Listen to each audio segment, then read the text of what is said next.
Welcome back to Mornings with Luann and Tim. Bobby Del Rio. Bobby Del Rio. This is where we met. We met in this very, very building. I remember. You were dressed as a woman. I was. That happens sometimes, Yeah, Bobby.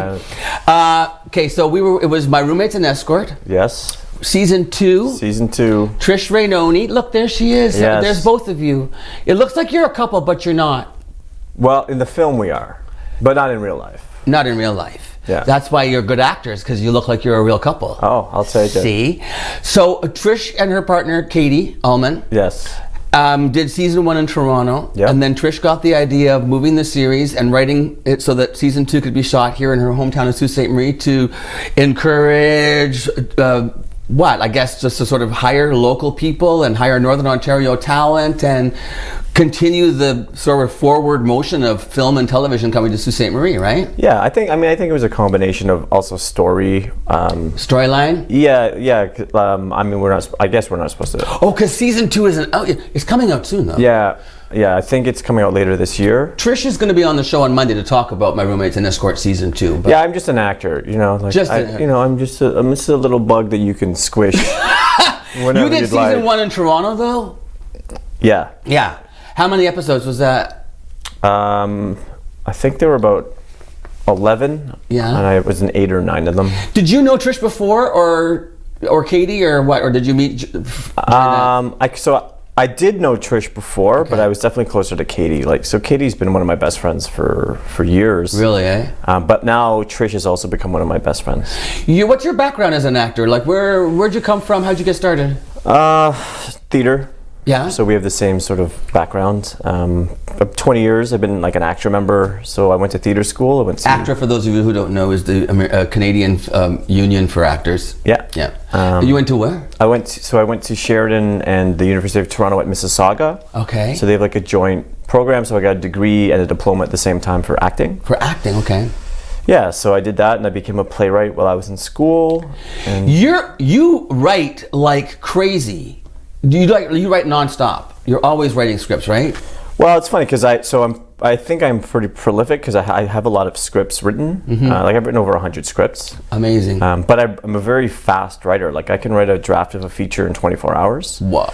So I don't actually. I mean, maybe it sounds, I don't know, sort of arrogant or something. You can blow your own horn here. I do it all the time. It's not even that. It's just I'm very fast. Yeah. Right? So because I can do it so quickly, I don't necessarily need to spend a lot of time doing it. Mm-hmm. So I can create many scripts with sort of a fraction of the time for most people. So then Yeah. I just have time to do other things. So how did you find out about how to take a script and then work through the process of actually having it developed and then turn into something? Did you just teach yourself, make connections, what? Yeah, I've just been doing it over and over and over again. I mean, something like writing, you can take classes. And when I was at U of T, like I did an independent study course with my professor, Patrick Young, who's artistic director. Oh my gosh, I know him. Yeah. I did the Count of Monte Cristo with him in Toronto, for heaven's sakes. Yeah, go on. Yeah, I love Patrick. So he just retired. Did he? We did an independent study course, which was actually pretty cool. So I got like a credit that went toward my degree, and basically Patrick and I met every week and developed like proper story structure and ideas. Okay. But I had already been sort of writing plays before then, but it definitely refined where I was at. I mean, look, I was in university, so it's not like I was some grizzled veteran, but I was getting quite a lot of press before I graduated from school. So then how did you transition from theater to film and television? Slowly. Yeah. I mean, for acting, as you know, it's not as difficult because a performer is a performer. You could be very loud, or you could be sort of quieter. For I think being behind the camera and really being the architect of like the entire creative process, like that took a lot longer. Yeah. I didn't really start making films until my 30s. Okay. You look young. So you're here in Sault Ste. Marie because you're taking all that experience and you're actually doing a workshop with Trish this weekend. Yes, Trish, who is not my girlfriend. Not your girlfriend. Contrary to what the photos. What are these photos from? They're from a film.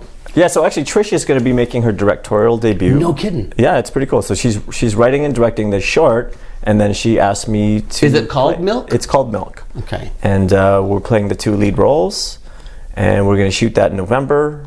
And her sister Megan Scott is going to be one of our producers, and Trina, who's one of my producing partners, my main producing partner for film. She's going to be on our project as well. So we've got a really good team. Wow. And but it's Trish who's sort of the creative mastermind behind it.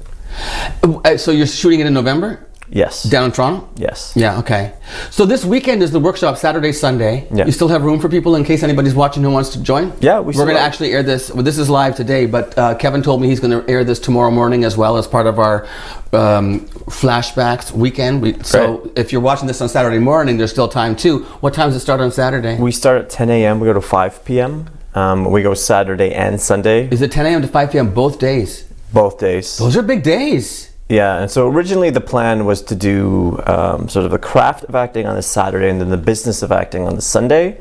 But most people are signing up for both days, so I think we're probably just going to balance them out. But that's the thing, you need to, because as an artist, you need to know the craft side of it, and you also, it's very important to learn about how to theater, film as a business. Very much you so. need to have that mindset and start realizing that it's serious business. So when I was in theater school, we had a book called The Actor's Survival Kit. Yeah. And one of the two writers was Peter Messeline. And so we studied that book in my theater school, right? And that was part of our component for like the business of acting and what to prepare yourself for the professional world. And then I met Peter Messeline on a website called Canadian Actor Online, like a year after I graduated, and then we became business partners and we created a business consultation firm for artists. No kidding. I was 25 years old, and it was pretty cool. Like basically we had all these clients who were artists, and we would help them to sort of market their skills and create business plans. And there's a lot of artistic, like very, very talented artists who don't necessarily think in terms of business and economics. So before I had transferred to theater school, like I was at the University of Toronto for economics. So my background is like calculus, economics, accounting, all of those things. Right. So it's helped me a lot in the artistic world. So, and as you know, I'm just sort of getting back into it again. I never did a lot of film or television in the first place. Well, you were fantastic in Escort. Thank you. And then, so now I have an agent and I'm trying to get back into it again.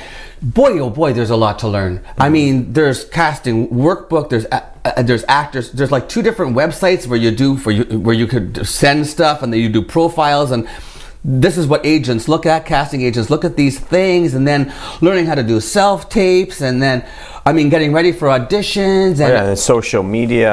I mean, like the technical aspect of the business is, I mean, it's just a major, major part of acting now in a way that it never was when, like we were starting out. A lot of actors, I think before, it's like you come out, you're doing like theater school or you're doing plays, right? And then you start to, maybe I could be in a movie. But now, I mean, it's like you can do a web series on Instagram on your phone, and you're like 11 years old, right? And you're just like, look at me, this is the Funny Face show. Tune in tomorrow. And you get 11 million views. You could actually do it, yeah. And some people get famous that way. But now let's talk a little bit about the craft part on the Saturday, because the business aspect of it, very important. Lots to learn. There's probably a lot of people in Sault Ste. Marie who want to get into the business and don't know how. But the craft part of it, this is you and Tris with together probably 40 years of experience, right? Yeah. That sounds about right. What kinds of stuff will you be doing? Will you be teaching them how to do a scene or monologue stuff or what? So we have plan. We have a plan. we have a plan. Okay. But also, part of the plan is to make sure that we're fluid, right? So for me, like part of the reason that I wanted to set up this workshop was I want to see, first of all, who the talent pool is in Sault Ste. Marie, because I'm also interested in bringing feature films and other projects up. See, Bobby's an entrepreneur. Like, he's got ideas for Sault Ste. Marie as well. So this is why it's another good reason to show up, because he wants to see who you are out there. Yeah, I want to meet people. I want to network. So as much as I'm going to help teach and develop talent, like I also... You're scouting. Yeah, I'm scouting, and I'm building relationships, and I want to see who knows what and what can we do. So I think the plan has to be somewhat fluid so that we can pivot as needed. Right. So registration necessary? Can people just show up? Will you accept people at the door, Bobby? You could show up. Okay. It's good to email us. I think it's a tbactorstudio at It is. gmail.com. I'm sure. tbactorstudio@gmail.com. I don't know if you guys can post the. Yeah, well, not right now, Yeah. but on the rebroadcast we can. We can put a little thing underneath it. Right. But also, I mean, I think it's all over the place too. If you Google Trish Rainoni, you're gonna find it, or Yeah. or Bobby Del Rio. It's probably like, is it on Facebook anywhere? Yeah, we're on Yeah. Facebook and Instagram, and we've Right been on. getting quite a lot of support. You're doing it from at the Algoma media. University Yes, in the what's it called, the lounge? the Doc Brown Lounge. Doc Brown Lounge, and so it's 10 a.m. to 5 p.m. Saturday and Sunday. Yeah, and maybe we'll go a bit over to. Right on. Hey, okay, listen, that's our time. I want to thank you for coming in today. Thank you. We'll have you back on the show again when you're back in the studio, because I know you're coming back to do lots of other stuff. Yeah, so for we'll sure. make sure we have you back on the show to promote stuff when you're in town. Thanks for having me, Tim. And nice to see you again, Bobby. And we'll have Trish on the show on Monday. So stay with us. Luann's coming back on Mornings with Luann and Tim right after this.